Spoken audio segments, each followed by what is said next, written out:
Watinal Jadid. Selamat datang dalam halaqah kita yang Rabu malam. Dan Alhamdulillah setelah Ramadan kita sudah melakukan 3 pertemuan. Kalau tidak salah ini yang ketiga ya. Setelah Lebaran.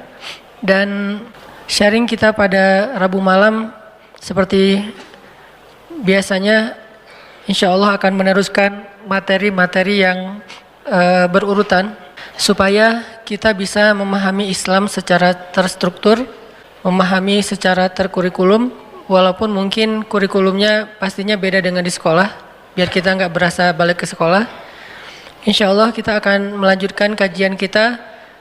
Kalau di dalam kitab Riyadhus Shalihin itu setelah bab ikhlas ada bab as-sidq atau bab tentang jujur. Kalau pertemuan sebelumnya kita membahas tentang ikhlas sebagai kunci setiap kebaikan. Karena tanpa ikhlas maka kebaikan kita itu haba'an mansura, hanyalah debu yang tidak berharga.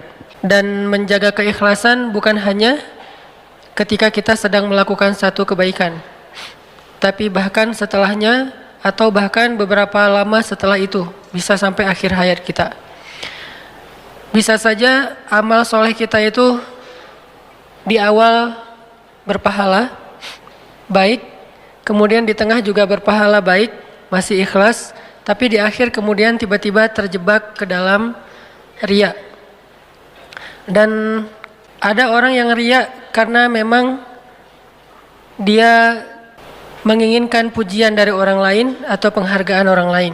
Tapi ada juga orang yang riya bukan karena dia mencari pujian atau mencari penghargaan dari orang lain, tapi dia justru terjebak dengan riya karena dia tidak sabar ketika diremehkan orang lain.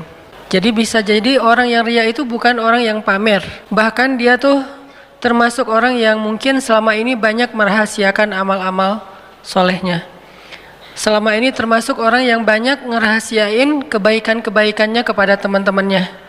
Kayak misalnya dia pernah bantu teman satu geng, tapi yang tahu cuma mereka berdua, nggak ada yang geng lain yang tahu. Atau dia pernah ngebantu tetangganya, nggak ada yang tahu bahkan keluarganya. Atau dia membantu keluarga besarnya, salah satu di antara sepupunya atau adik kakaknya, sedangkan yang lain tidak tahu. Dia orang yang cukup merahasiakan amal solehnya, hampir tidak ada yang tahu kecuali dia dan orang yang dia bantu. Dan dia tidak butuh pujian akan itu. Makanya dia rahasiakan karena dia tidak mencari pujian. Dia rahasiakan karena dia tidak mencari apresiasi dari siapa-siapa. Tapi ternyata sesoleh itu pun masih ada peluang untuk terjebak ke dalam riya. Bukan lewat pujian, bukan lewat penghargaan, justru lewat adegan ketika dia diremehkan. Tiba-tiba orang yang dia bantu suatu saat kelak meremehkan dia, menyakiti dia, bikin dia kecewa. Akhirnya terpancinglah dia untuk mengungkapkan kembali rahasia-rahasia amal solehnya sebagai bentuk kekecewaan dia kepada orang itu. Dia cerita kepada orang lain, saya lagi sakit hati, saya merasa dikhianati, saya merasa kayak ditikung, saya merasa kayak disakitin secara luar biasa oleh orang yang justru selama ini saya bantu. Kalau dia nggak pernah saya bantu sih nggak masalah dia kayak gitu, tapi ini orang yang sering saya bantu malah gituin saya. Akhirnya dia cerita ke orang lain, satu persatu kebaikan dia disebutkan, maka satu persatu juga kebaikan itu hilang pahalanya di sisi Allah SWT. Kadang kita terjebak riya bukan karena kita pengen dipuji, tapi karena kita nggak sabar ketika diremehkan orang. Atau mungkin oleh orang lain kita diremehkan bukan oleh orang yang kita bantu.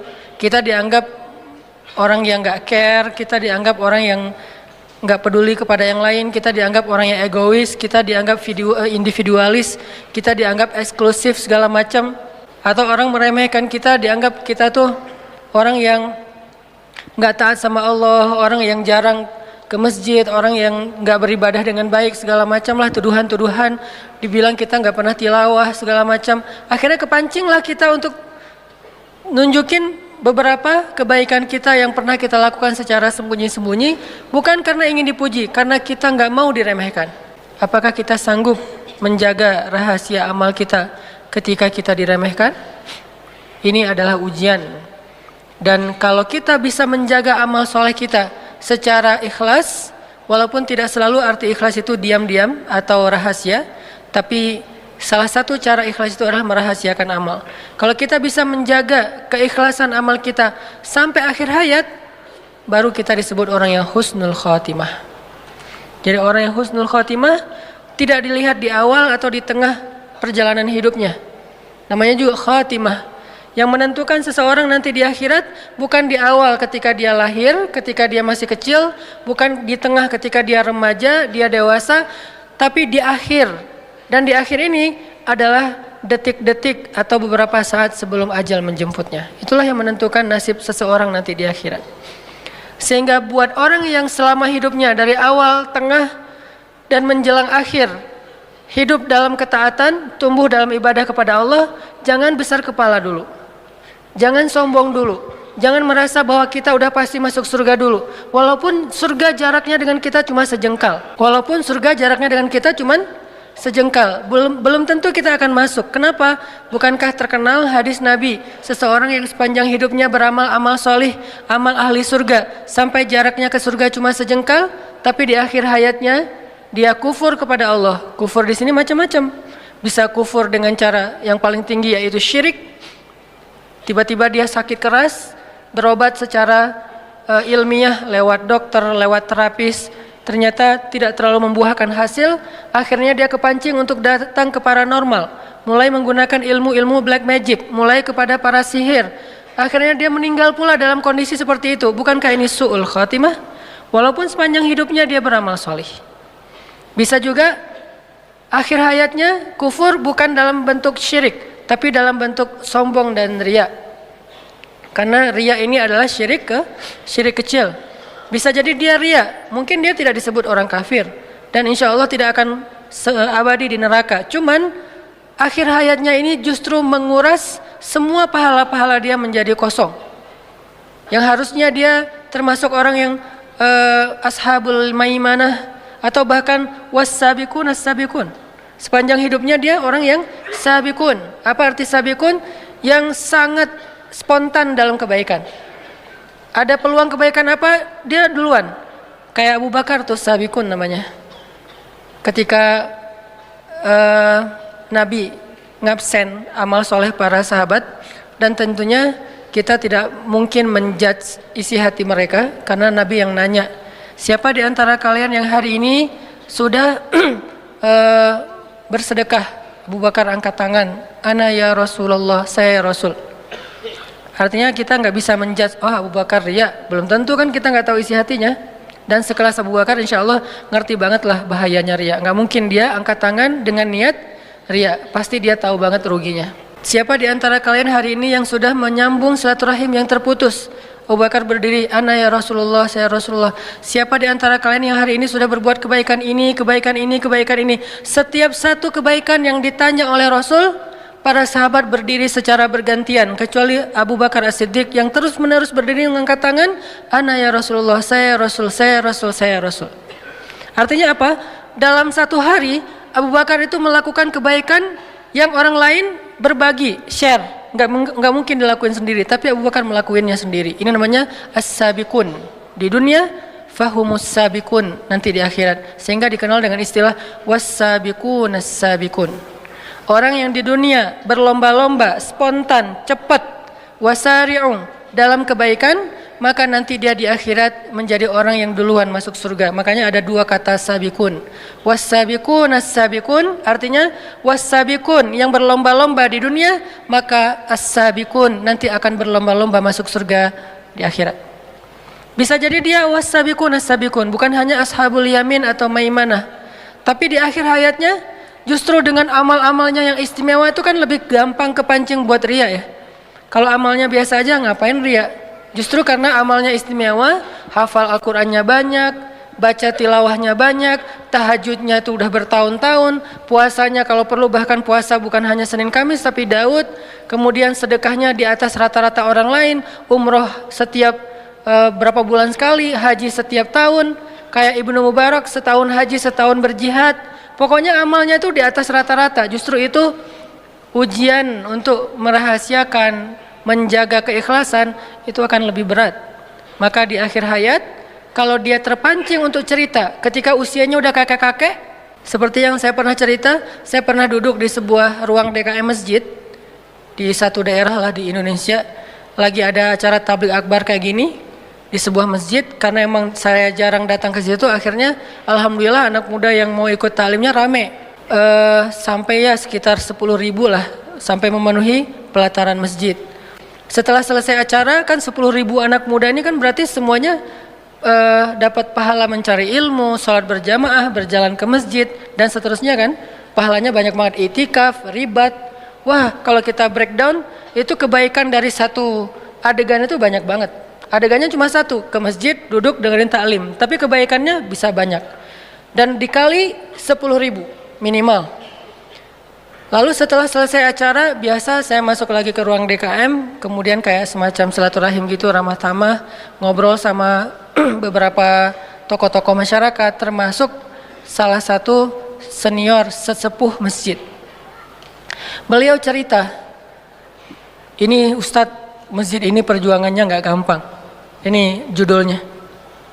Mulai beliau cerita, paragraf pertama, dulu, tahun-tahun dulu nih, dia nunjuk ke arah DKM, mereka ini masih kecil. Jadi karena beliau paling senior, kakek-kakek, DKM-DKM-nya masih usia ya sekitar 40, mereka masih kecil, masih anak-anak, laris ini belum tahu. Untuk memperjuangkan masjid ini nggak gampang Ustadz. Pertama, membebaskan lahan aja, itu sengketa dengan warga, kita sempat di demo, sampai dibawa ke pengadilan segala macam, rame, sampai saya pernah didatangin polisi malam-malam, cerita perjuangan beliau untuk bisa ngebangun masjid. Dari awal, dari pembebasan lahan. Kemudian lahan udah dapat, kemudian bikin IMB, bikin masjid, itu nyari funding untuk mendirikan masjid itu juga nggak gampang. Saya juga jual tanah Ustadz demi bisa ngedirin masjid, cuman nggak cukup, cuman bisa untuk mihrab. Jadi mihrab ini tanah saya dulu. Saya jual tanah, saya bangun seukuran mihrab, ya kurang lebih bisa untuk orang sholat 50 orang. Kemudian kita funding ke teman-teman, ke warga segala macam, sampai berdiri masjid. Tapi masih sepi. Akhirnya saya bikin yayasan, itu ada RT yayasan saya yang bikin. Terus macam-macam dia cerita, alhamdulillah sekarang masjidnya ramai. Tapi saya nggak mau menjudge ya, saya hanya ngasih contoh, makanya saya nggak nyebutin tempat, nama dan seterusnya. Yang jelas, bagaimana kalau beliau menceritakan ini, di awal niatnya adalah pengen sharing. Pengen ya namanya orang berbagi pengalaman ya. Tapi tiba-tiba datang setan di tengah, yuwaswis. Ya memang kamu nih hebat, kamu yang berjasa apa segala macam, yuwaswis fi sudurin nas. Tiba-tiba, dan salah saya waktu itu, saya kayak ngangguk-ngangguk terus kayak terkesima gitu, muji. Pas saya muji, beliau jadi semakin semangat kan menceritakan. Makin dipuji makin semangat. Dan saya nggak tahu, yang jelas beliau yang lebih tahu dengan Robnya. Bagaimana kalau dalam kondisi kayak gitu, kita terpancing oleh setan atas pujian orang lain kepada kita. Atau lebih beratnya lagi, udah sebegitu besar perjuangan kita diremehin oleh generasi berikutnya yang nggak tahu perjuangan kita. Kan itu ujian lebih berat ya. Kakek ini udah berjuang habis-habisan, udah berkorban, udah segala macam dari nol sampai jadi. Terus sekarang pergantian pengurus yayasan, pengurus DKM.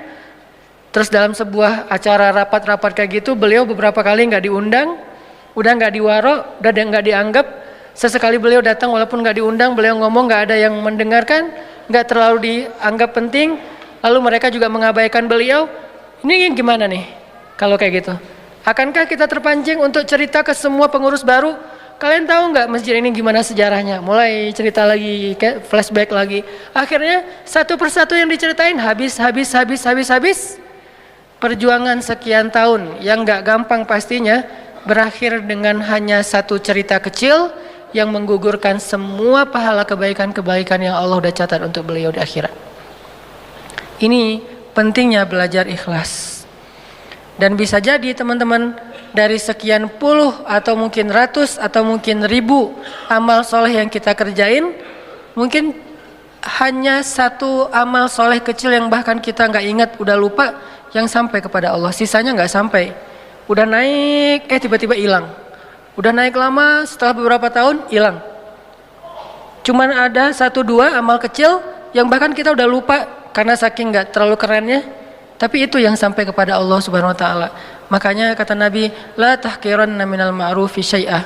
Janganlah kalian meremehkan amal kecil, walaupun sekedar tersenyum di wajah saudara kalian ketika kalian bertemu. Walaupun sekedar tersenyum. Tersenyum ria gitu. Gua habis tersenyum loh. Tersenyum lapor-lapor. Gua hari ini tersenyum 10 kali. Kan enggak ya?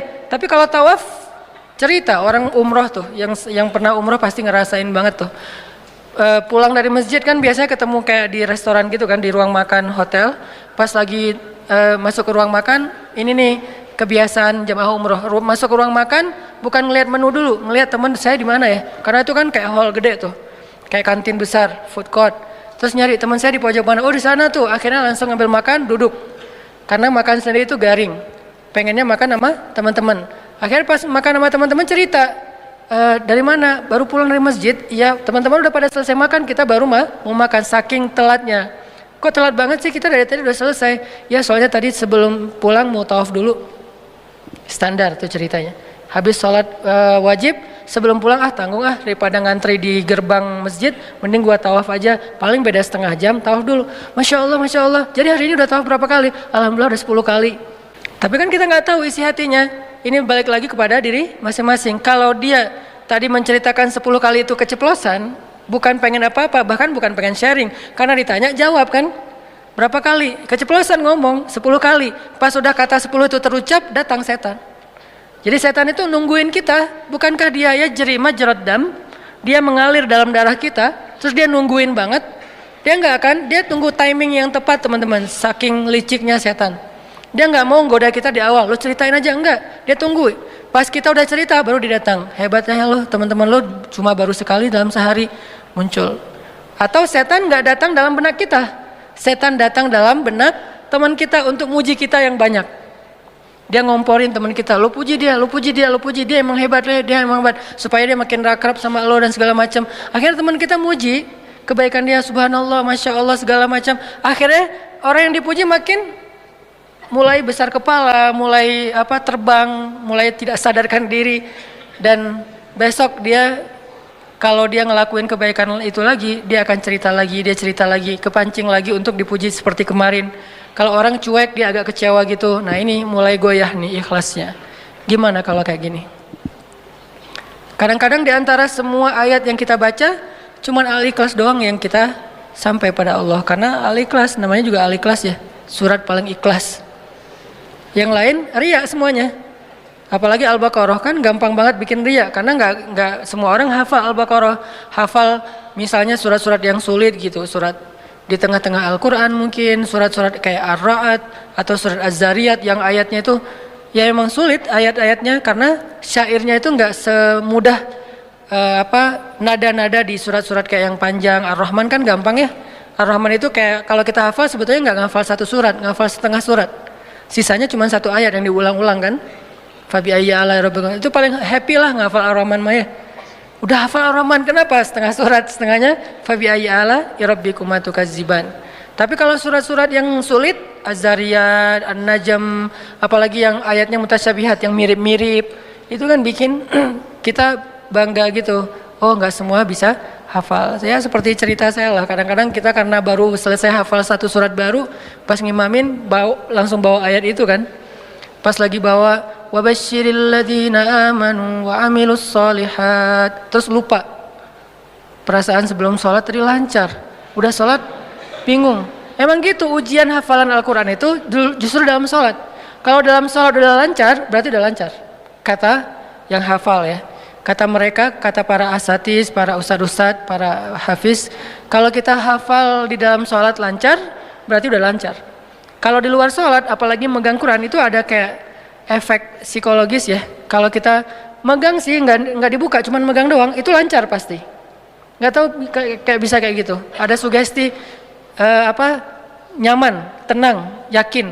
Tapi begitu Al-Qurannya dilepas, pasti beda tuh. Coba hafal Quran satu halaman, udah gitu, udah selesai hafal satu halaman, diulang sambil megang Quran tapi ditutup.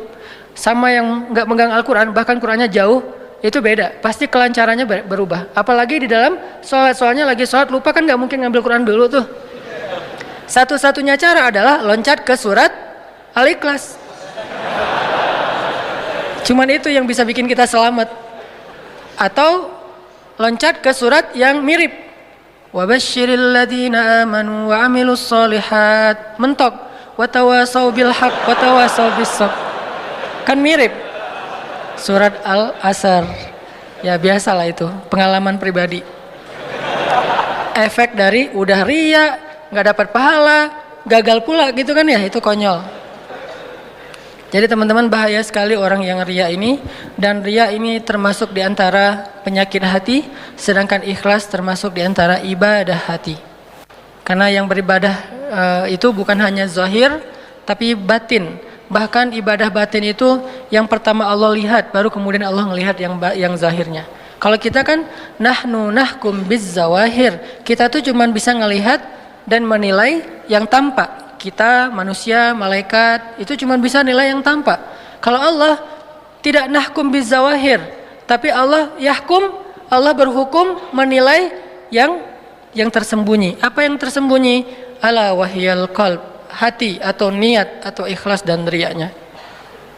Sehingga belajar, selain kita belajar gerak zahir kita dalam beribadah, coba belajar gerak hati kita, mau ke kanan apa ke kiri dalam ibadah yang sama. Jangan sampai zahirnya udah sempurna banget, gerakannya kayak sifat sholat Nabi yang ideal.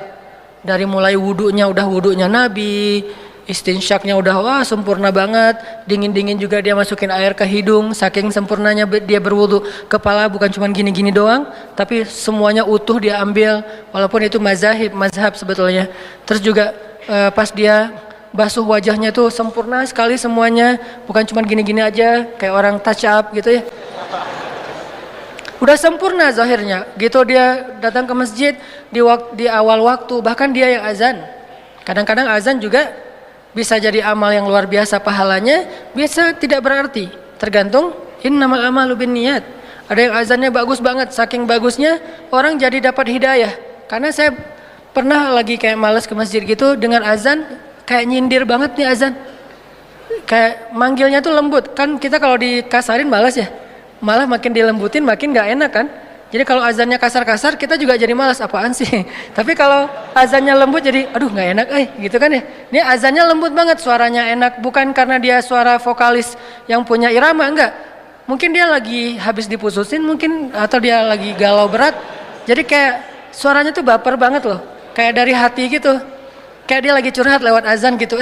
Lo kenapa sih gituin gua gitu. Tapi azan saking lembutnya. Jadi saya dengar juga kayak terenyuh gitu. Datanglah ke masjid. Bukan karena lagi iman saya bagus. Tapi karena tertarik dengan azan yang kayaknya langsung kena di hati. Nah azan itu kan pahalanya gede banget. Sebanyak orang yang datang ke masjid, segitulah pahala dia azan dan sholat. Coba kalau azannya di Masjid Agung. Coba azannya di masjid TSB kayak gini nih, pas lagi taklim. Berarti kan pahalanya sebanyak teman-teman yang hadir. Luar biasa ya. Makanya azan itu disuruh berlomba-lomba, tarik-tarikan. Kecuali ada petugas, nggak enak, bahaya. Tapi kalau imam suruh dorong-dorongan.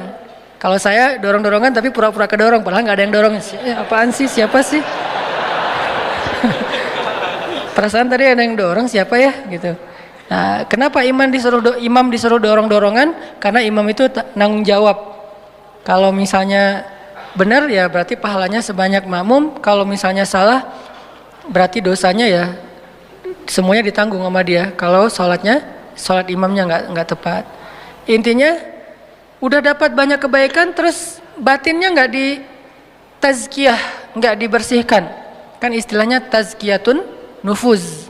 Membersihkan jiwa, membersihkan hati. Dan salah satu konten tazkiyatun nufus yang paling penting adalah tajdidun niyah, memperbaharui niat. Niatnya nggak ditajdid, nggak diperbaharui. Kok diperbaharui Ustadz? Emang karena niat itu di awal udah bagus, jangan-jangan dia geser gitu. Pertama udah lurus, tiba-tiba geser. Tajdid, balik lagi, geser lagi, tajdid, balik lagi, kan gitu kan? Niat itu gitu teman-teman. Kegeser oleh apa? Tadi oleh pujian, oleh dicuekin, oleh dikecewain, oleh diremehin. Bergeser tuh. Oleh cerita-cerita kita sendiri bergeser ke kiri ke arah ria. Sebelum sampai ria, tajdidun niyah, astagfirullahalazim, balik lagi ke tengah. Kegeser lagi setelah beberapa lama, balik lagi ke tengah. Tajdidun niyah, terus diperbaharui, sama kayak tajdidul iman, memperbaharui iman. Kalau iman yazidu wa yanqus, kalau niat itu zaigh, dia condong, dia condong ke kiri, ditegakkan lagi, condong lagi ke kiri, tegakkan lagi. Kayak gitu aja terus tajdidun niyah. Nah, malam ini kita lanjutkan setelah bab niat. Memang nggak selesai sih hadisnya. Innamal a'malu binniyat, semua amal itu tergantung niatnya, bukan tergantung perilakunya dulu, tapi niat dulu yang pertama. Kedua, wa innama likulli imri'in ma nawa, seseorang itu dipahalai oleh Allah sesuai dengan niat. Kalau dia lakuin satu kebaikan, ada kurang-kurangnya dikit, tapi niatnya sempurna, maka pahalanya sempurna. Dia lakuin kebaikan, ternyata sempurna, tapi niatnya cacat, maka cacat. Ada orang yang berniat tapi nggak jadi ngelakuin kebaikan, sudah dapat pahala. Maka wa innama likulli imri'in ma nawa, seseorang diberi pahala oleh Allah sesuai dengan niatnya. Faman kanat hijratuhu ilallahi wa rasulih fahijratuhu ilallahi wa rasulih. Wa man kanat hijratuhu lidunya yusibuha aw imra'atin yankihuha fahijratuhu ila ma hajara ilaih. Bukhari Muslim. Siapa yang hijrahnya kepada Allah dan Rasul, maka hijrahnya kepada Allah dan Rasul. Siapa yang hijrahnya untuk dapat keuntungan dunia atau untuk dapetin cinta seorang perempuan, maka hijrahnya untuk apa yang dia niatkan itu. Nah, ini yang akan kita bahas dengan judul bukan hanya ikhlas, tapi turunan dari ikhlas, as-sidqu, jujur. Udah azan? Oh ya udah. Ntar kita lanjutkan tentang faman kanat hijratuhu ilallahi wa rasulih fahijratuhu ilallahi wa rasulih, insyaallah dengan tema kelanjutan dari niat, yaitu as-sidqu ilallah, jujur kepada Allah setelah sholat isya. Teman-teman yang dirahmati Allah, kita lanjutkan ke pembahasan masih hadis.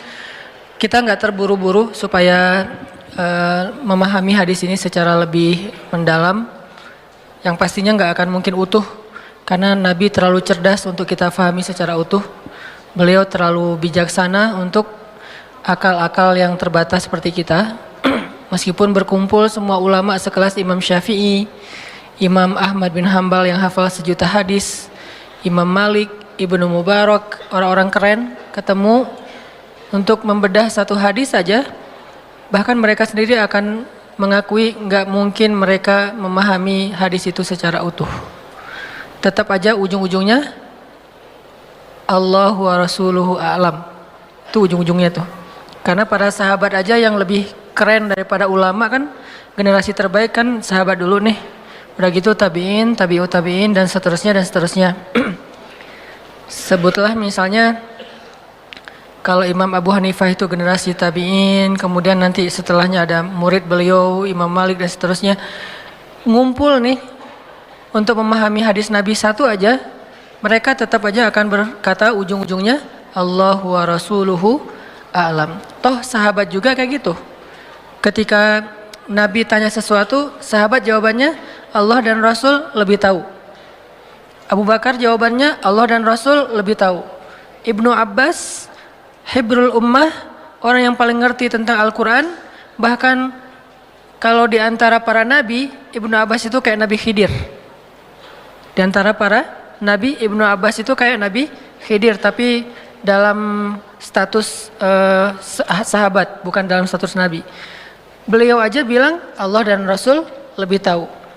Terus Muaz bin Jabal, anak muda yang ilmunya luar biasa, yang kalau Nabi bilang yang paling mengerti halal dan haram di antara umatku itu adalah Muaz bin Jabal. Yang paling ngerti mana halal mana haram itu Muaz bin Jabal. Dia juga bilang Allah dan Rasul.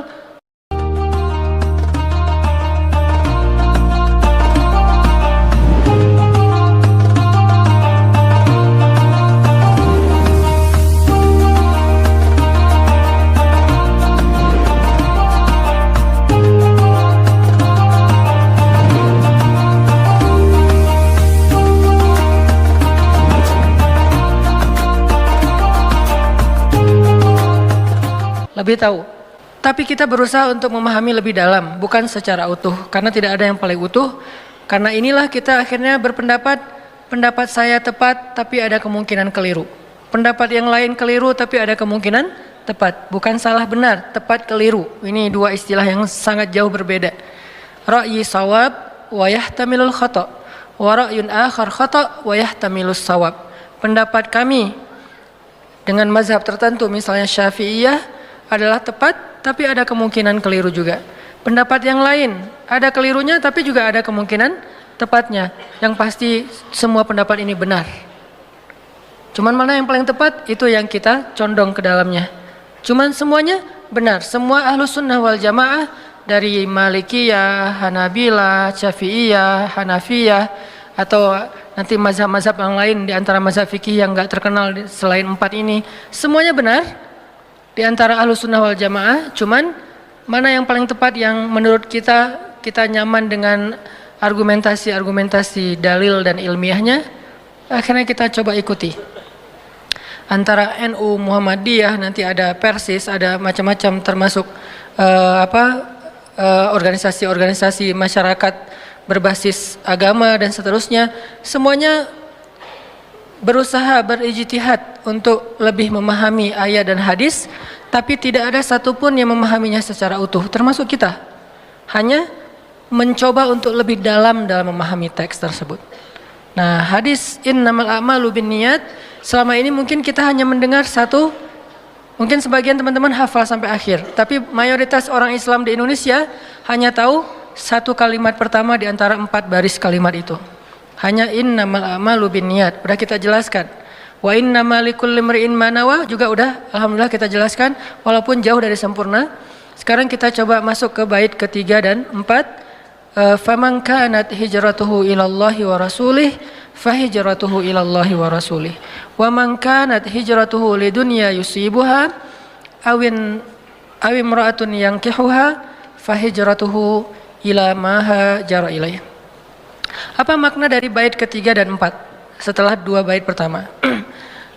Kalau kita bisa kasih judul biar merangkum semua makna, maka bait ketiga dan 4 ini bisa dikasih judul as-sidqu ilallah, jujur kepada Allah. Atau bisa juga kita kasih judul berakad dengan Allah. Itu judul bait ketiga dan keempat. Bisa dikasih judul jujur kepada Allah, bisa dikasih judul berakad dengan Allah, bisa juga dikasih judul melibatkan Allah. Jadi semua yang pernah kita bahas selama ini tentang libatkan Allah dalam urusan kita, apalagi jujurlah pada Allah, pasti Allah akan jujur pada kita segala macam, itu kalau mau ditarik mana teks rujukannya, maka rujukannya adalah faman kanat hijratuhu ilallahi wa rasulih fahijratuhu ilallahi wa rasulih. Siapa yang berhijrah kepada Allah dan Rasul, maka hijrahnya sampai kepada Allah dan Rasul. Pertanyaannya, apa maksud siapa yang berhijrah? Rasulullah SAW di antara semua amal soleh, semua aktivitas, semua adegan agama, Nabi memilih salah satunya yaitu adegan hijrah.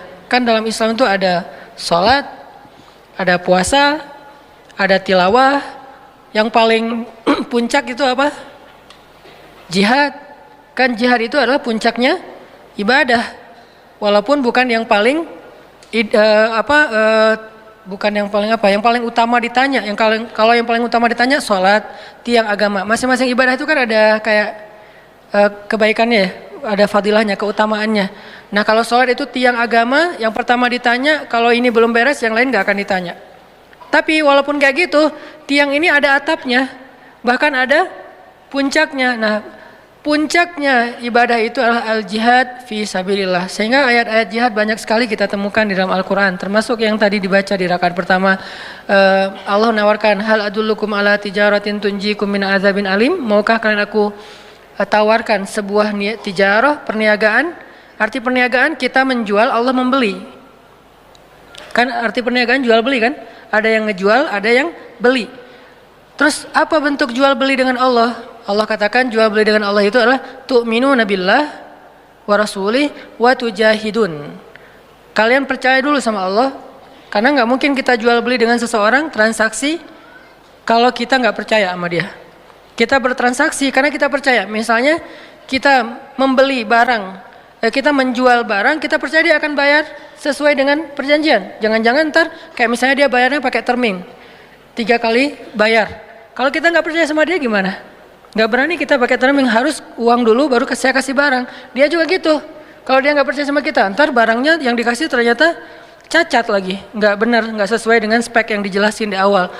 Berarti iman, beriman dulu kepada Allah, Rasul, baru kemudian Allah tawarkan. Mana jual belinya? Tujahidun fi sabilillahi bi amwalikum wa anfusikum. Kalian berjihad di jalan Allah dengan harta kalian dan dengan diri kalian. Arti diri di sini adalah nyawa. Sebagian besar tafsirannya adalah nyawa, harta dan nyawa kalian. Oh, berarti apa yang kita jual? Harta kita. Apa yang kita jual? Nyawa kita. Apa yang kita beli? Apa yang kita dapatkan bayaran dari yang kita jual itu? Kita membeli atau mendapatkan, pertama, yaghfir lakum dzunubakum. Allah ampuni semua dosa-dosa kalian. Bukan min dzunubikum, bukan sebagian dosa kalian. Dzunubakum, semua dosa-dosa kalian. Dari sejak kalian balik sampai kalian wafat, semuanya dihapusin sama Allah. Luar biasa nih tawarannya. Ini yang Allah bayar untuk kita. Wa yudkhilkum jannat. Allah jamin kalian masuk surga, dijamin. Yudkhilkum jannat. Bahkan kalimatnya tegas gitu. Bukan wa yudkhilakum jannat, enggak. Yudkhilkum jannat, tegas, enggak ada keraguan. Tajri min tahtil anhar wa masakin thayyibatan fi jannati 'ad dzalikal fawzul 'azim wa ukhra tuhibbunaha nasrun minallah wa fathun qarib. Di akhirat diampuni dosanya, dimasukin ke dalam surga, itu icon. Itu hanya simbolik, tapi sebetulnya kemudahan di akhirat. Kemudian di dunia simbolnya apa? Nasrun wa fathun. Pertolongan dan kemenangan.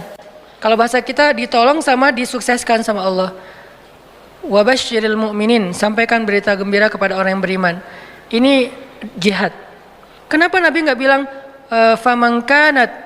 famangkana jihaduhu ilallahi wa rasulih, atau juhduhu ilallahi wa rasulih fajuhduhu ilallahi wa rasulih? Kenapa hijratuhu?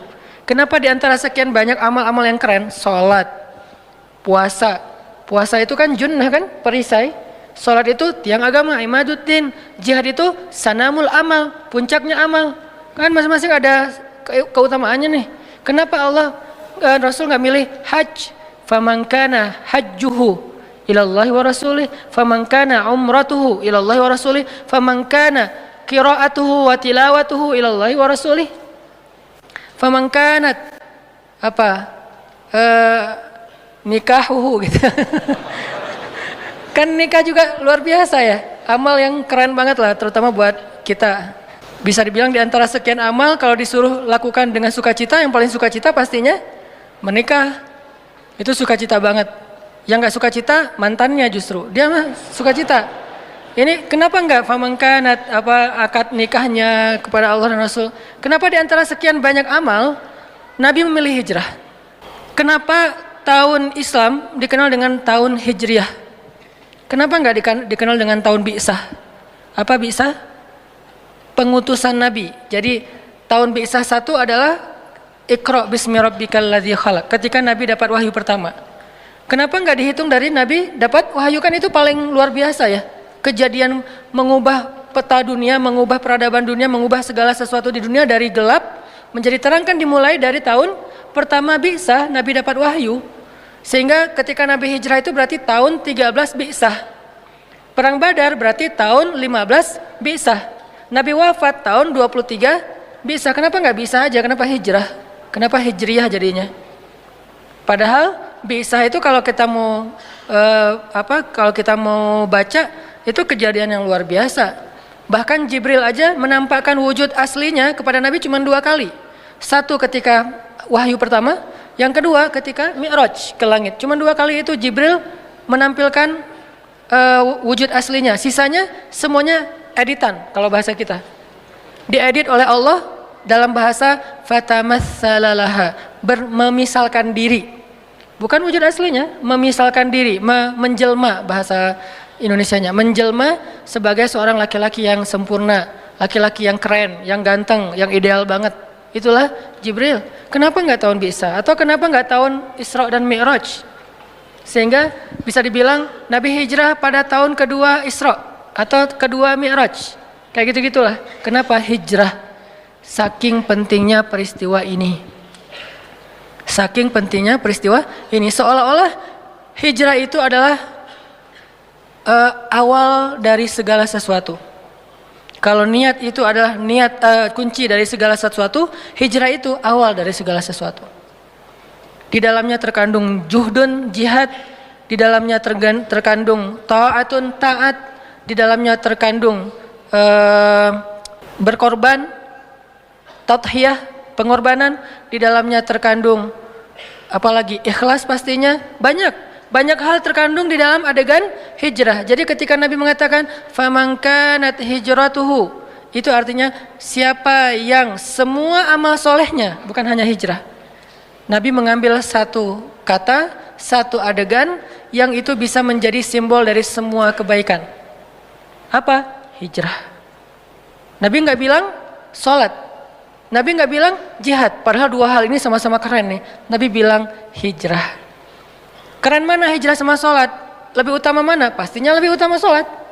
Utama mana hijrah sama jihad? Pastinya lebih utama jihad. Tapi kenapa yang diambil hijrah? Karena hijrah ini walaupun bukan yang paling tinggi derajatnya, tapi dia mencakup segala sesuatu. Ideal namanya, proporsional. Makanya Nabi bilang siapa yang hijrahnya kepada Allah dan Rasul, itu juga berarti siapa yang sholatnya, siapa yang puasanya, siapa yang hajinya, siapa yang jihadnya, siapa yang bahkan tersenyumnya karena Allah dan Rasul, maka apa yang dia lakukan itu akan sampai kepada Allah dan Rasul. Apa arti sampai kepada Allah dan Rasul? Fa ilallahi wa rasulih, artinya Allah yang akan menolong dia sampai ke akhir dari perjalanan itu. Allah yang akan menolong dia sampai kepada kebaikan dunia dan akhirat. Allah yang akan menjadikan amal-amal dia itu semuanya baik. Allah akan menolong dia dalam setiap perjalanan atau proses amal soleh yang dia lakukan. Jadi teman-teman, judul besarnya adalah As-sidqu ilallah, jujurlah kepada Allah. Dan ini kita masih ngebahas masalah nufus, tazkiyatun nufus. Apa makna dalam pemahaman kita yang mungkin sederhana? Maknanya adalah kalau kita pengen ditolong dalam semua hal yang kita lakuin, niatkan karena Allah Subhanahu wa taala. Kalau dua bait pertama, kalau kita pengen dapat pahala dari semua yang kita lakuin, niatkan kepada Allah. Kalau sekarang beda lagi, bukan cuma pahala, pengen ditolong, pengen Allah terlibat, pengen Allah masuk dalam program kita, maka niatkan karena Allah Subhanahu wa taala. Siapa yang jujur kepada Allah, ya Allah saya nikah karena Engkau, ya Allah saya kuliah karena Engkau, ya Allah ya Allah ya Allah, semua kebaikan yang kita lakuin karena Allah. Bahkan kebaikan itu bukan hanya yang wajib, teman-teman. Kebaikan itu ada 3. Bahkan kadang kebaikan itu ada 4. Apa kebaikan ada 4? 1 yang wajib, di bawahnya yang sunnah, di bawahnya yang mubah, di bawahnya yang makruh. Seseorang yang meninggalkan haram dengan cara melakukan yang makruh, itu kebaikan. Seseorang yang meninggalkan yang sunnah dengan cara yang melakukan yang makruh, itu sia-sia. Makruh ini tergantung konteks ya. Seseorang meninggalkan yang haram, tapi pelampiasannya kepada yang makruh, maka itu kebaikan. Itu cara dia meninggalkan yang haram, gak bisa langsung kepada yang mubah atau yang sunnah. Seseorang yang meninggalkan yang wajib dan mengambil yang makruh, itu rugi. Maka yang makruh ini, makanya saya sebut bahkan. Wajib, sunnah, mubah, makruh. Siapa yang melakukan yang wajib, pasti berpahala. Siapa yang melakukan yang sunnah pasti berpahala. Kadang yang mubah, yang secara fikih artinya tidak berpahala, tidak berdosa, bisa menjadi pahala. Apa bedanya? Innamal a'malu binniyat wa innamal likulli imri'in ma nawa. Dan yang mubah ini kalau kita libatkan Allah sekalipun, dia menjadi sesuatu yang Allah tolong. Jadi bukan hanya dalam hal yang wajib, Allah akan nolong kita sampai kita main, kita jalan, kita apa. Coba niatkan karena Allah. Pasti Allah akan tolong kita dalam urusan itu dan dijadikan urusan itu sebagai kebaikan di sisi Allah SWT. Saya ngomong kepada kayak Pevi lah, Pevi Permana, anak skateboard.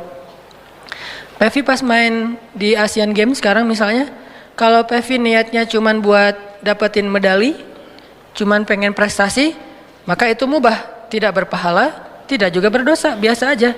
Sehingga kita tidak perlu menjudge, ya udah itu mah hobi lah ya.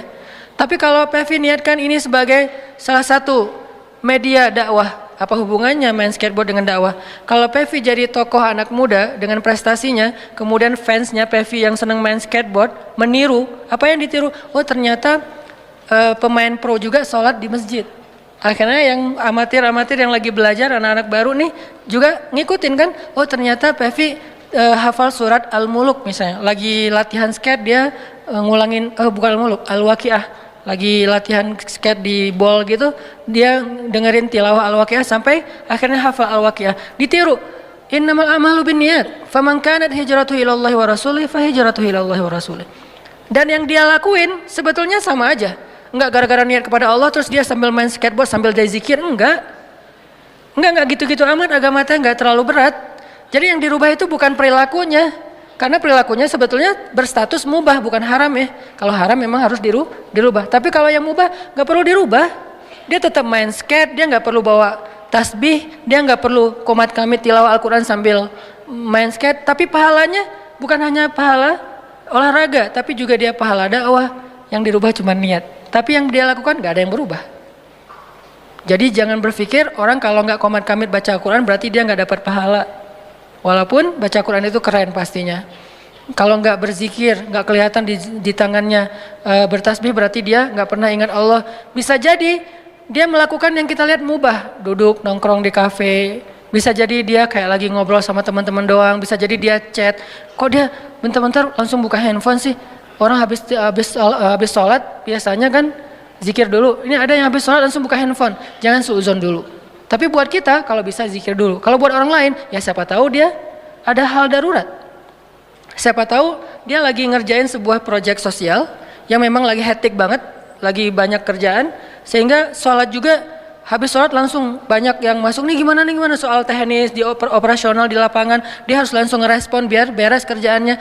Bisa jadi kita berzikir dia ngurusin proyek sosial. Dan sama-sama berpahala, walaupun kita nggak berani membandingkan ya, tapi tetap aja ada hadis menyelesaikan hajat seorang muslim atau seseorang yang butuh sesuatu, butuh bantuan, itu kadang lebih utama daripada itikaf di masjid 60 tahun. Dan masjid mana yang dimaksud oleh Nabi? Masjid ini apa? Nabawi, yang di dalamnya ada raudhah. Menyelesaikan hajat seseorang yang lagi punya masalah, kadang lebih utama. Saya sempat masukkan kalimat kadang, karena nggak boleh kita generalisir. Kalau gitu saya nggak usah itikaf, saya nggak usah sholat, udah aja bantu orang. Nggak gitu-gitu juga sih memahami agama, harus komprehensif. Kadang dia lebih utama daripada beritikaf di masjid 60 tahun. Jadi jangan suuzon dulu dengan orang yang langsung buka handphone. Atau jangan kepo juga, dia buka apa dulu daripada gua suuzon, gua lihat. Ya nggak usah kepo kali. Lo kenapa sih? Gua nggak mau suuzon, mending gua tabayun. Tabayunnya dengan dilihat semua isi handphone orang, itu bukan tabayun, namanya tajassus. Beda antara tabayun sama tajassus. Tabayun kita meminta klarifikasi atau minta tanggapan dari dia. Tajassus mencari-cari hal pribadi dan privasi tentang orang lain. Membuka handphone orang lain itu tajassus namanya. Membuka handphone istri itu cinta. Karena cinta kita cemburu. Dia tadi habis chat sama siapa ya? Gua enggak, apaan sih? Nah balik lagi ya, libatkan Allah di dalam urusan kita, nanti akan ditolong sama Allah. Tapi cara melibatkan Allah gimana Ustadz? Apakah kita hanya dengan mengatakan bismillah? Enggak, itu salah satu cara melibatkan Allah. Jadi tahapan melibatkan Allah itu banyak teman-teman. Mulai dari sini. Kita minta sesuatu, kita ngerjain sesuatu, ada hubungannya nggak dengan Allah? Kalau nggak ada hubungannya, kita akan ngerjain itu sendiri, nggak dibantu sama Allah. Tapi kalau ada hubungannya dengan Allah, kita akan ngerjain itu dibantu sama Allah. Dan kalau dibantu oleh Allah, lebih baik daripada dibantu oleh semua manusia di muka bumi. Kita dibantu oleh beberapa orang tokoh aja, orang-orang yang berpengaruh, orang-orang yang punya kekuasaan, orang yang punya kekuatan, itu udah bikin urusan kita mudah kan? Kayak jalan. Beberapa kali saya nggak minta, tapi emang mungkin dari panitia biar nggak terlalu telat ke acara, akhirnya dijemput ke bandara. Dijemputnya kemana? Dijemputnya langsung ke pintu pesawat. Kan untuk masuk sampai ke boarding kayak gitu kan susah ya, harus ada akses. Dijemput langsung ke boarding ke pintu pesawat, nanti bagasinya langsung saya kasih baggage tag gitu, mereka yang akan ambil bagasinya, saya langsung dibawa ke mobil, terus pakai forwarder sampai ke venue. Saya berpikir, ini dibantu manusia aja urusannya semudah ini. Gimana kalau dibantu Allah? Dibantu manusia aja, urusan semudah ini. Saya pernah telat karena acaranya itu kan terlalu tight schedule ya. Akhirnya kalau misalnya saya telat, berarti pesawatnya cancel dong, karena nggak sempat check in. Akhirnya kata teman-teman di bandara, beberapa ada yang bikin komunitas. Alhamdulillah nih luar biasa teman-teman bandara, terutama Surabaya ya. Mereka udah bikin komunitas pekerja bandara khusus untuk LO-in para ulama. Jadi kalau ada Ustadz Abdul Somad, siapa yang datang ke Surabaya, mereka langsung akan ngejemput, mereka mudahkan urusan di bandaranya. Nah saya pernah, karena jadwalnya dekat dengan waktu check-in, di-check-inin duluan sama mereka, bukan online. Mereka check-in dari dalam, terus karena emang check-innya lebih awal, kan ada hot seat ya kalau di pesawat ya. Ada VIP, bukan VIP, bisnis, ada yang first class, bisnis, hot seat. Hot seat itu kursi depan 1 sampai berapa gitu. Nah dikasih hot seat kenapa? Biar Ustadz nanti keluarnya jadwal berikutnya kan kalau keluarnya lama karena ngantri dulu nanti telat lagi. Ya udah karena jadwalnya terlalu padat nih, Ustadz taruh di depan, terus nanti bagasinya langsung dikasih ke teman-teman di bandara berikutnya, baggage tag-nya. Dimudahkan banget sehingga pas datang-datang disediakan lunch. Jadi pas tadi belum sempat makan siang, ya udah Ustaz makan siang di bandara aja. Oh ya udah nggak apa-apa. Saya pikir makan siang di bandara nanti di stand-stand gitu kan. Ternyata langsung dimasukin ke lunch biar nyaman, katanya makan siangnya makan. Saya berpikir, aduh mudah sekali ya kalau dibantu oleh manusia, dibantu oleh teman, dibantu oleh murid, dibantu oleh sahabat. Mudah urusan kita. Gimana kalau dibantu sama Allah? Itu manusia dengan keterbatasannya bisa memudahkan urusan kita banget loh. Gimana kalau Allah? Dan dia mau bantu kita karena siapa? Allah menggerakkan hatinya. Kalau dia sebel sama saya, mana mau dia bantu saya? Kalau dia misalnya nganggap saya bukan siapa-siapa, nggak penting nih orang, nggak akan dibantu kan? Karena Allah menggerakkan hatinya, Allah bikin dia respect ke saya, Allah bikin dia ngerasa saya seseorang, bukan saya seseorang. Allah bikin dia ngerasa saya seseorang, merasa kayak kalau bantu Ustadz dapat pahala, kalau ini kan lillahi ta'ala kan? Berarti siapa yang menggerakkan hatinya? Allah. Dan itu bukan hanya dalam kasus itu, dalam kasus apapun, termasuk kalau kita lagi ada kerjaan apa, segala macam. Kadang-kadang mungkin bukan mau main belakang ya, tapi tetap kita butuh orang untuk memudahkan urusan kita. Kadang-kadang kita udah jujur, tapi karena mungkin kurang akhirnya jadi dizolimi. Ini karena ada orang dalam jujur ya, jadi profesional. Banyak hal lah, contoh-contoh kehidupan kita sehari-hari. Ini ditolong oleh manusia aja bisa mudah. Gimana kalau ditolong oleh Allah Subhanahu Wa Taala? Makanya kita begitu antusias, begitu semangat untuk bangun network. Saya harus banyak teman, biar kemana-mana mudah. Anak-anak skuter, anak-anak Vespa misalnya, di mana-mana punya teman, geng, komunitas. Jadi pas Vespanya rusak di tengah jalan, jam 1 malam, dia nggak susah-susah nyari teman. Misalnya rusaknya di Ciamis, masa nelpon teman di Bandung sampai ke sana 7 jam lagi kan ya? Ya udah dia nelpon temennya yang dekat-dekat sana. Kalau nggak kenal, dia nelpon dulu yang di Bandung. Oh ada tuh teman gua, lu dari daerah mana? Dekat ini. Ditelepon temannya jam segitu kan biasa, namanya juga komunitas biasa malam suka nongkrong belum tidur, datang. Ternyata datang, bantuin akhirnya ngobrol, malah makan durian atau enak gitu ya sambil nonton Piala Dunia atau itu kan karena jadi turun di mana? Oh ada durian, turun aja. Ternyata ada yang kenal. Nih kasih durian yang paling bagus. Kalau enggak mungkin dipilihin udah mahal tapi nggak memuaskan. Ini kasih yang paling bagus. Bukan kita nggak bayar, tetap bayar. Namanya juga dagang ya, tetap bayar. Cuman dikasih yang paling bagus. Terus kita bisa sambil ngobrol-ngobrol, ketawa-ketawa. Ini karena Allah mudahkan. Dan secara zahir manusia mudahkan. Kebayang nggak kalau Allah mensupport kita dalam segala urusan, mulai dari bangun tidur, dan selama ini udah dilakuin sama Allah. Cuman karena jadi rutinitas kita sampai lupa ada Allah di belakangnya. Hal-hal lain selain rutinitas, kejutan-kejutan. Caranya gimana? Biar Allah nolongin kita, terlibat dalam urusan kita. Kayak kita nyalain mobil kita lagi mogok, didorong oleh, kalau yang dorongnya istri kita doang. Kan nggak mungkin, akhirnya kita yang dorong, istri nggak bisa nyetir, terus yang dorong siapa? Kan susah ya. Akhirnya ada teman-teman kita, mereka yang dorong, ada 5 orang teman. Kita kan merasa dimudahkan kan, didorong oleh teman kita, ditanjakan lagi tuh, didorong supaya mobilnya nyala lagi. Semudah itulah, bahkan lebih dari itu kalau Allah Subhanahu Wa Taala ikut terlibat dalam urusan kita. Kerasa banget, kalau banyak teman, banyak orang yang mungkin sayang sama kita, itu mudah banget urusan. Tapi itu manusia teman-teman. Gimana kalau Allah yang sayang sama kita? Manusia sayang sama kita aja semudah itu, apalagi kalau Allah Subhanahu wa taala. Caranya satu di sini. Jujurlah kepada Allah. Jadi jujurlah kepadaku itu ku di situ Allah ya, bukan ku seperti di lagu.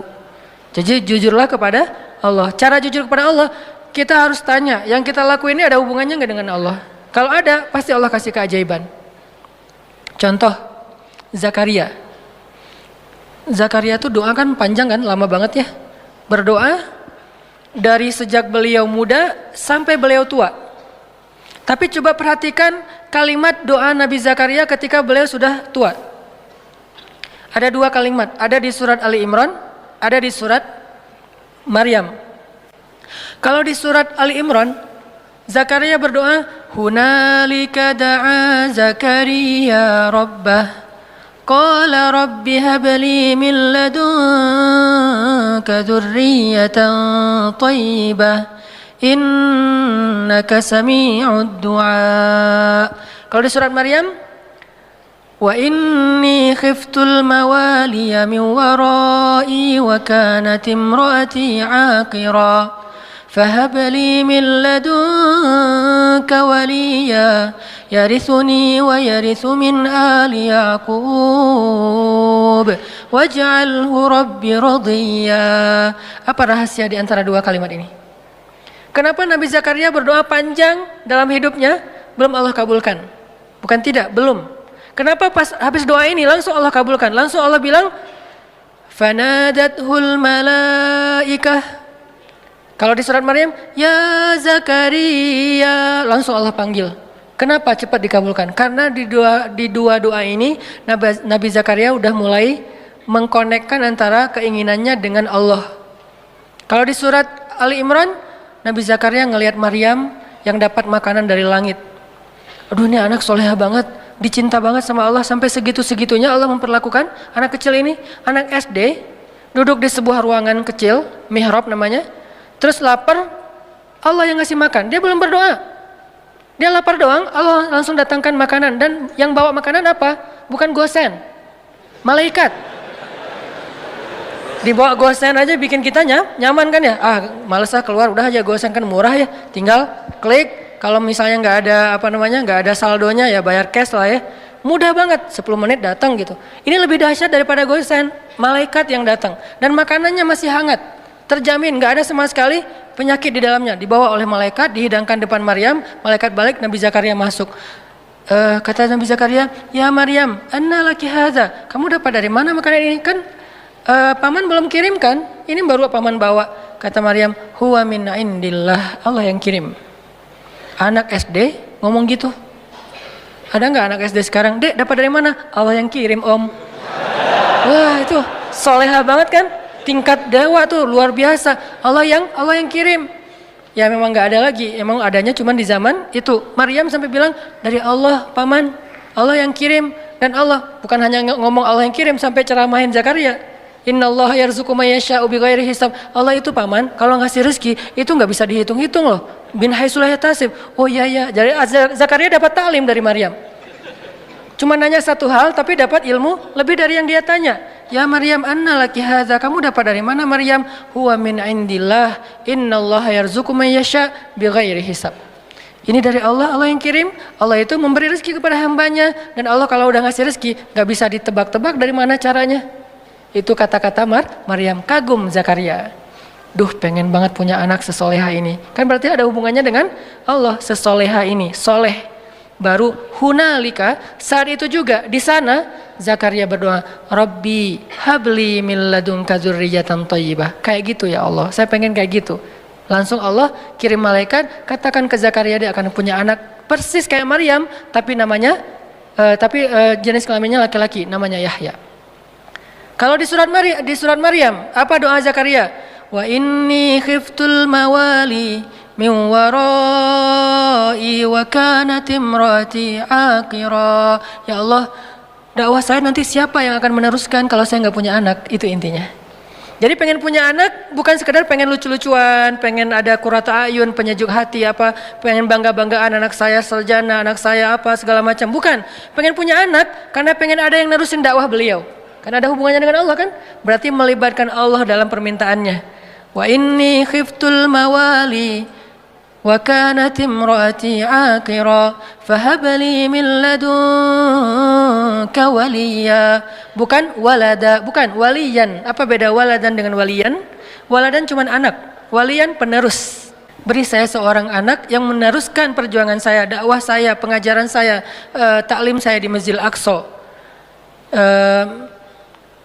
Yarithuni, tuh ada lagi kalimat penjelasnya. Yarithuni wa yarithu min ali Yaqub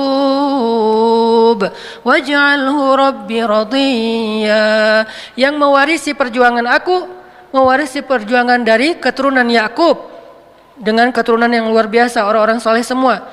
Maka jadikan dia anak yang Engkau ridhai ya Allah. Langsung Allah ketika dengar kalimat ini, ya Zakaria, langsung dipanggil sama Allah. Itu cara kalau kita pengen dapat kejutan dari Allah. Libatkan Allah dengan niat. Caranya, coba cari apa hubungannya antara maunya kita dengan Allah, antara proyek kita dengan Allah, antara usaha kita dengan Allah, antara permintaan kita, life goals kita dengan Allah. Kalau nggak ada hubungannya, kita disuruh jalan sendiri. Tapi kalau ada hubungannya, Allah akan support kita. Ya Zakaria, langsung Allah panggil. Inna nubashiruka bi ghulam. Bahagialah wahai Zakaria, berbahagialah, kamu akan punya anak. Ismuhu Yahya, lam naj'al lahu min qablu samiyya. وآتيناه الحكم صبيا وحنانا من لدنا وزكاة وكان تقيا وبرا بوالديه ولم يكن جبارا عصيا وسلام عليه يوم ولد ويوم يموت ويوم يبعث حيا. Spesifik, luar biasa nih. Dikasih dengan spesifik yang istimewa, bukan cuma nih anak laki-laki yang kamu minta, enggak. Allah langsung kasih tahu anaknya itu kayak gimana. Anaknya cerdas, anaknya soleh, anaknya terjaga, anaknya nggak pernah nggak pernah emosian, anaknya nggak pernah baperan, nggak pernah durhaka, nggak gini. Baik banget. Kalau di surat Ali Imran dia siddiqan wa hasuran wa nabiyan, musaddiqan wa hasuran wa nabiyan, anak yang meneruskan perjuangan dakwah, anak yang hasur, menjaga kehormatan, anak yang nabiyan, menyampaikan kebenaran. Ini luar biasa. Kenapa? Karena Zakaria mengaitkan keinginannya dengan Allah.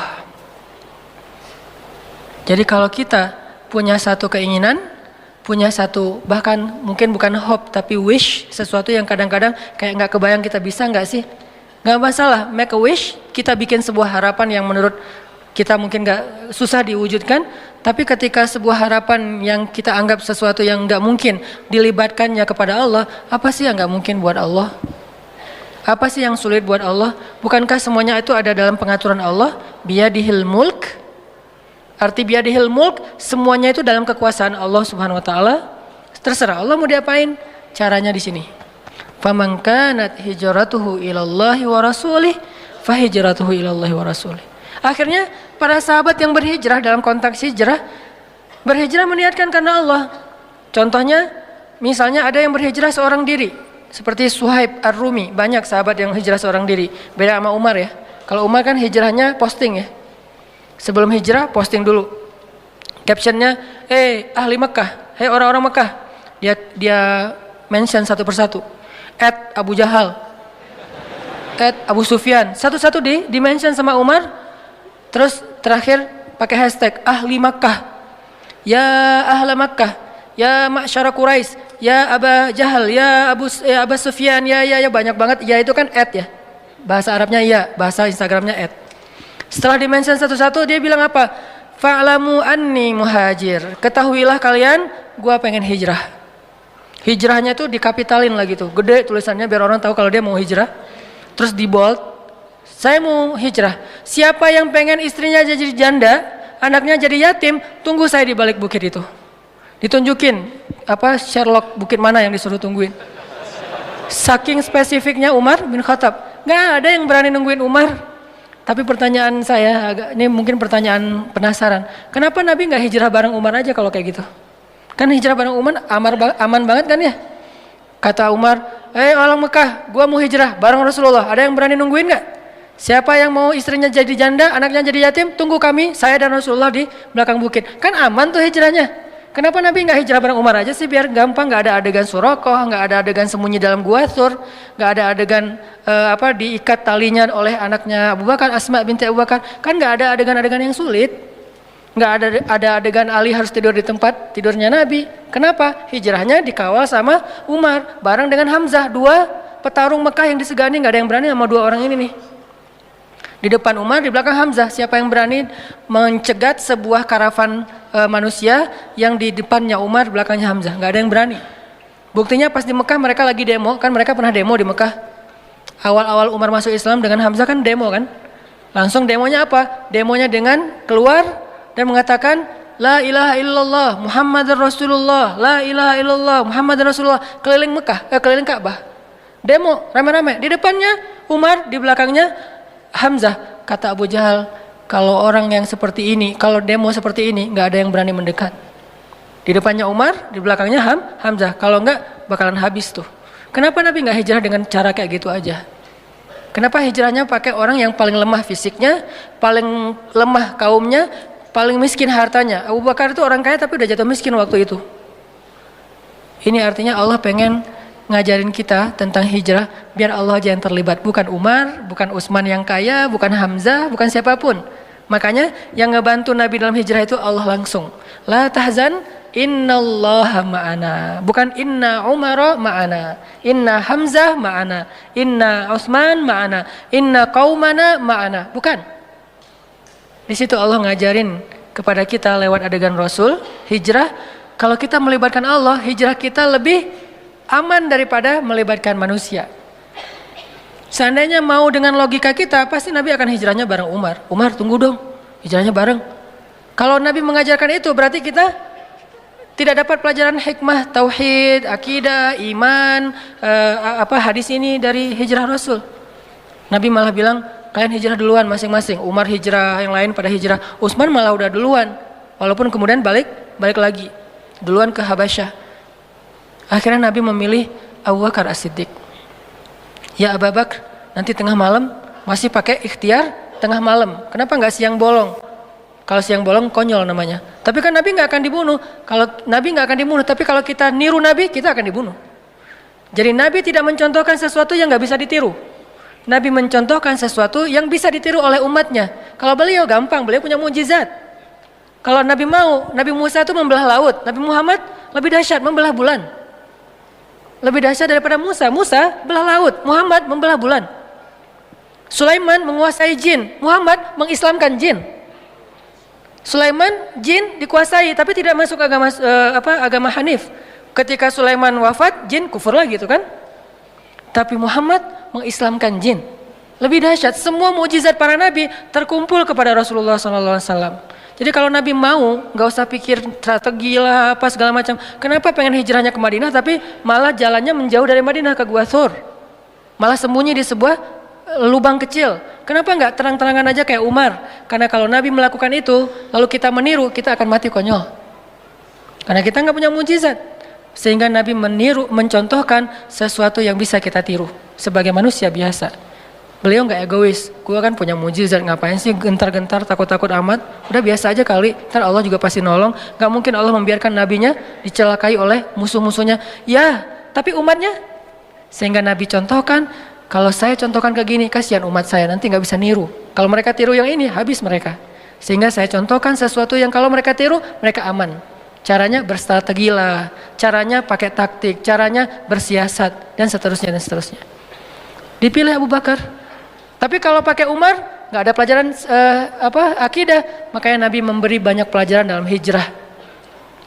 Hijrah dengan Abu Bakar.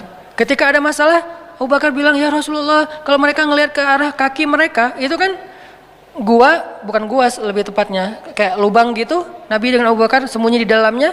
Orang-orang pembunuh bayaran, para hunters, dan di antara mereka itu ada legend, yaitu Surakoh. Paling legend lah dalam membaca jejak. Dia tuh udah terkenal banget. Nggak mungkin lolos dari Surakoh, itu susah banget. Dia bisa ngelihat jejak onta udah berapa lama, hangat atau udah dingin, ini udah kering atau tidak bekas kakinya onta. Terus di atas onta itu perempuan atau laki-laki, anak kecil atau orang dewasa, meronta-ronta atau normal, sampai tahu sedetail itu Suraqah. Mereka membaca jejak kemana arah mereka, ketahuan lah. Padahal Nabi itu udah pakai banyak strategi. Caranya Nabi lewat, terus lewat anaknya Abu Bakar dengan pembantunya Abu Bakar untuk nutupin jejak Nabi pakai ternak-ternak. Ketahuan juga tetap, namanya juga Suraqah. Udah berdiri depan gua, Suraqah and the gang, Nabi di dalam sembunyi. Apakah Nabi takut? Sama sekali tidak. Nabi waktu itu sama sekali tidak bersembunyi karena takut, lagi ngajarin kita cara sembunyi.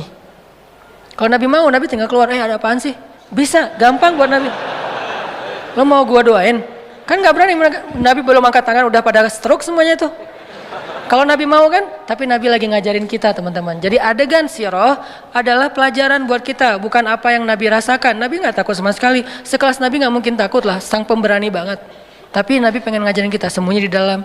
Abu Bakar resah, bingung nih mana nih kalau mereka ngeliat ke atas, ke bawah. Mereka udah ngeliat ke atas bukit nggak ada, ngeliat ke kanan nggak ada, ngeliat ke kiri nggak ada, ngeliat ke belakang nggak ada. Cuman satu lagi yang nggak dilihat, ke bawah. Allah tahan pandangan mereka untuk ngelihat ke bawah. Ini cara Allah nolong mereka. Walaupun sebagian ulama bilang ada sarang laba-laba dan merpati, tapi sebagian besar ulama mengatakan tidak. Ini masih perdebatan lah ya, Allahu alam. Yang jelas, yang pasti di antara mereka sepakat, Allah memalingkan mata mereka dari melihat ke bawah.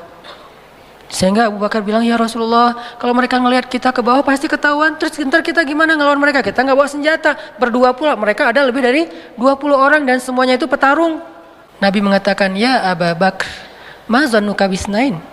Ya Abu Bakar, kenapa kamu pikir kita cuma berdua? Ini melibatkan Allah. Ini di sini nih. Kenapa kamu pikir kita cuma berdua, Abu Bakar? In Allahu salisuhuma. Allah yang ketiga. Jadi kalau kita berdua, mungkin kita perlu khawatir. Tapi kalau kita bertiga, la tahzan, innallaha ma'ana. Enggak usah khawatir Abu Bakar, Allah bersama kita. Abu Bakar orang soleh, digituin, ya langsung tenang.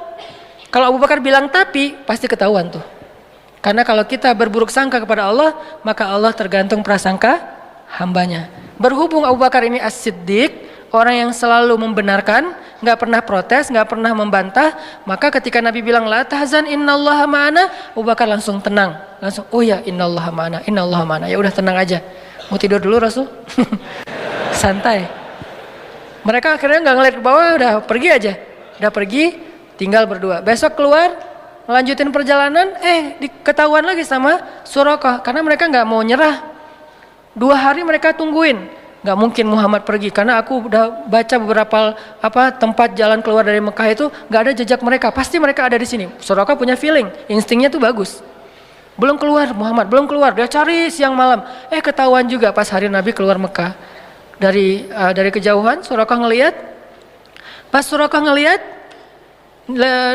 dikejar oleh Suraqah, kan Nabi udah bilang innallaha ma'ana, Allah bersama kita, biar Allah aja yang beresin Suraqah, nggak usah kita jalan aja santai. Abu Bakar jalan, nggak usah dipercepat langkahnya. Sampai Nabi bahkan nggak mempercepat langkahnya loh, dikejar sama Suraqah dengan ontanya yang cepat, Nabi santai aja. Kenapa? Biar Allah aja yang beresin dia. Ternyata Allah punya cara yang lebih indah daripada yang kita bayangin. Kalau kita punya teman yang tangguh kayak Umar bunuh Suraqah gitu kan, Umar pasti akan ngeluarin pedang. Kalau Allah tidak membunuh Suraqah, tidak menaklukkan fisik Suraqah, tapi menaklukkan hati Suraqah. Gitu yang paling indah. Makanya biarin Allah yang beresin urusan kita. Allah punya cara yang lebih smart daripada cara kita. Namanya apa? Min haitsu la yahtasib, yang tidak terduga-duga. Tiba-tiba Suraqah ontanya ngambek, nggak mau jalan, tiba-tiba kayak habis bensin gitu loh. Kenapa sih kok mogok nih onta gua nih? Onta Suraqah tiba-tiba mogok, padahal itu onta bagus banget loh, 4000 cc kali ya, cepat banget ya. Kenapa mogok? Onta bagus, baru juga, malah STNK-nya juga BPKB-nya juga belum jadi gitu. Kok udah mau mogok? Heran Suraqah. Akhirnya Suraqah turun jalan, pas dekat dengan Nabi bilang, ya Suraqah, ma bika ya Suraqah, kamu kenapa sih Suraqah gini-gini amat sama saya, kata Nabi. Suraqah nggak enak gitu. Nabi itu kan orangnya kayak mempesona ya. Kalau Nabi udah menatap, orang aduh kegeeran ini gimana. Nabi itu keren banget loh. Bukan dalam arti negatif ya, dalam arti nggak enak. Orang segan sama Nabi itu segan banget. Kalau ngeliat wajah Nabi langsung yang marah nggak jadi marah. Saking sempurnanya akhlak Nabi SAW. Jadi kalau Yusuf sempurna fisiknya, Nabi sempurna akhlaknya. Yusuf mempesona fisiknya, Nabi mempesona akhlaknya. Jadi kalau ada cewek ke Yusuf kelepek-kelepek, ke Nabi kelepek-kelepeknya jadi masuk Islam. Siapa? Sofia. Jadi kalau di zaman Yusuf ada istri Al-Aziz kelepek-kelepek sama Yusuf sampai digoda berbuat dosa, kalau Nabi kelepek-kelepek bukan digoda buat dosa, jadi taat. Itu kan keren banget ya. Gara-gara dekat sama Nabi yang tadi benci banget, kata Sofia, tidak ada orang yang lebih saya benci di muka bumi daripada Muhammad. Tiba-tiba setelah beberapa saat Nabi ngomong, terkesima dengan kata-kata Nabi, santun banget, pemilihan diksinya tuh tepat banget, sampai kemudian dia bilang, tidak ada orang yang lebih saya cintai di muka dunia daripada Muhammad. Dari benci banget, jadi cinta banget. Langsung dia bilang, ya Muhammad, saya pernah mimpiin kamu loh, gitu ngomongnya. Tadi nggak ngomong, diam-diam aja, diam-diam baik. Sekarang, saya pernah mimpiin kamu loh katanya. Sampai curhat, saya pernah mimpiin kamu loh. Mimpi gimana? Saya pernah mimpi tiba-tiba di atas kota Madinah ada rembulan, sempurna, bulat, terang, jelas, lalu jatuh ke pangkuan saya. Itu kan mimpi romantis banget ya. Jatuh ke pangkuan saya, dan kata suami saya, itu maksudnya saya nanti akan dinikahi oleh engkau Muhammad. Tapi saya ditampar oleh suami saya. Ya iyalah, lo mimpi gitu cerita ke suami ya pasti masih mending ditampar. Wah ini bahaya nih, selingkuh dalam mimpi. Akhirnya Nabi Muhammad melamar Sofia karena emang Allah sudah memilihkan Sofia untuk Rasulullah. Saking istimewanya Sofia ini, karena orang yang menikahi Rasulullah itu bukan Rasulullah berhasrat ke dia, enggak, Allah yang berhasrat ke dia. Hasrat apa? Hasrat terhadap kesolehannya. Karena Allah cinta kepada Sofia, ya udah kayaknya nggak ada cowok yang pantas buat Sofia selain Muhammad. Cinta kepada Aisyah, nggak ada cowok yang pantas buat Aisyah selain Muhammad. Cinta kepada Ummu Salamah, nggak ada cowok yang lebih pantas buat Ummu Salamah daripada Muhammad. Jadi ini cewek-cewek yang di atas rata-rata yang nggak mungkin nikah kalau nggak dengan Nabi Muhammad, akhirnya dijadikan istri Rasul. Kalau ada yang lain datang nggak level. Buktinya apa? Fatimah juga kayak gitu. Ketika ditawarin ke Abu Bakar, gimana ya gitu. Tawarin kepada Umar juga kata Rasul gimana ya. Tapi pas Ali, Rasul langsung ridho. Kenapa? Levelnya hanya untuk Ali, yang paling ideal Fatimah itu. Begitu juga istri-istri Nabi. Nah artinya apa teman-teman? Surakoh, pas dilihat oleh Nabi, mabik ya Surakoh. Nabi ngomong gitu bukan, Surakoh, oh dasar lu ahli neraka apa segala macam. Enggak, Nabi enggak. Kamu ahli neraka, kamu apa, celaka kamu. Enggak, Nabi enggak pernah mengeluarkan kata-kata yang badhi, kata-kata yang rendahan. Nabi bilang, mabi kayak Surakoh. Surakoh langsung, jadi tadi pakai pedang terus langsung disarungin, disembunyiin belakang jubah gitu. Terus dengerin, Nabi bilang, ya Surakoh, gimana kalau misalnya kamu memakai mahkota dan jubahnya Kisro. Kisro Raja Persia, kata Surakoh. Ya, Raja Persia. Mau. Coba. Nabi dalam keadaan lemah, baru diusir dari kampungnya, nawarin baju jubah Raja Persia yang nggak mungkin didapatkan kecuali menaklukkan negerinya. Kan ini nggak make sense ya? Kayak nggak logis gitu kan tawarannya. Abu Jahal kemarin nawarin, siapa yang membawa pulang Muhammad hidup atau mati, gua kasih 100 ekor onta. 1 ekor onta kalau onta yang dipakai ke luar negeri harganya 200 juta, kali 100 berapa puluh M. Kan, dan Abu Jahal punya itu, ada ribuan ekor onta yang dia punya karena orang kaya. Surakoh tiba-tiba lupa dengan tawaran Abu Jahal, langsung bilang, mau Muhammad, saya pakai pakaian jubahnya Raja Persia yaitu Kisra. Kalau gitu caranya, halangilah orang yang pengen mengejar kami. Oke, saya akan halangi. Apalagi Muhammad, apa yang bisa saya lakukan? Perlu saya dampingin? Nggak usah, kata Rasulullah. Akhirnya Rasulullah melanjutkan perjalanan. Surakoh kayak tertegun gitu. Loh, saya kenapa ya?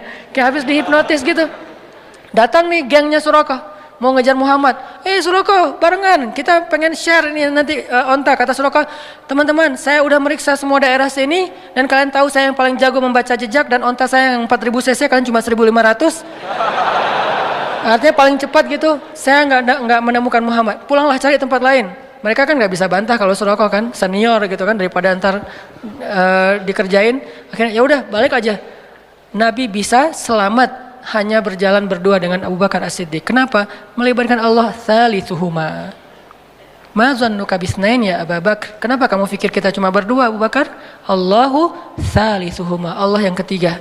Bisa nggak sih kita dalam hidup tuh bilang ke istri, ma zannuki Itsnain. Kenapa mama bilang kita cuma berdua, mah? Kan ada Allah yang ketiga di antara kita. Kan itu luar biasa ya. Atau istrinya yang ketika suaminya galau, mulai agak khawatir nih gimana ya, dalam pekerjaannya, istrinya bilang, "Pah, ma zannuka bisnain?" Allahu salisuhuma. Catat kalimat ini nanti. Ma zannuka bisnain. Gak bisa Ustaz, bahasa Arab susah. Udah bahasa Indonesia aja. Kenapa papa mikir kita cuma berdua, Pak? Kan Allah yang ketiga. Oh iya ya, Allah yang ketiga. Langsung Allah bantu tuh. Tapi kalau papanya bilang, "Tapi mah," nah, berarti ana inda zanni abdi bi. Aku tergantung gimana persangkaan hambaku kepadaku. Libatkan Allah teman-teman. Dalam niat kita, dalam doa kita, dalam harapan kita, dalam pekerjaan kita. Pasti Allah bantu. Itu membahas tentang faman kanat hijratuhu ilallahi wa rasulih fahijratuhu ilallahi wa rasulih. Jadi artinya kerucutkan semua, konekkan semua yang kita lakuin itu dengan Allah. Harus ada reason, ini karena Allah, ini untuk Allah. Harus ada, harus temuin itu. Dan jujur, karena kalau kita bilang kayak gitu basa-basi, Allah kan tahu banget isi hati kita. Ya Allah, ini karena Engkau ya Allah, bukan karena apa-apa. Tapi kan Allah tahu, lu bohong, kata Allah. Gimana bahasa Al-Baqarahnya kalau masalah ini?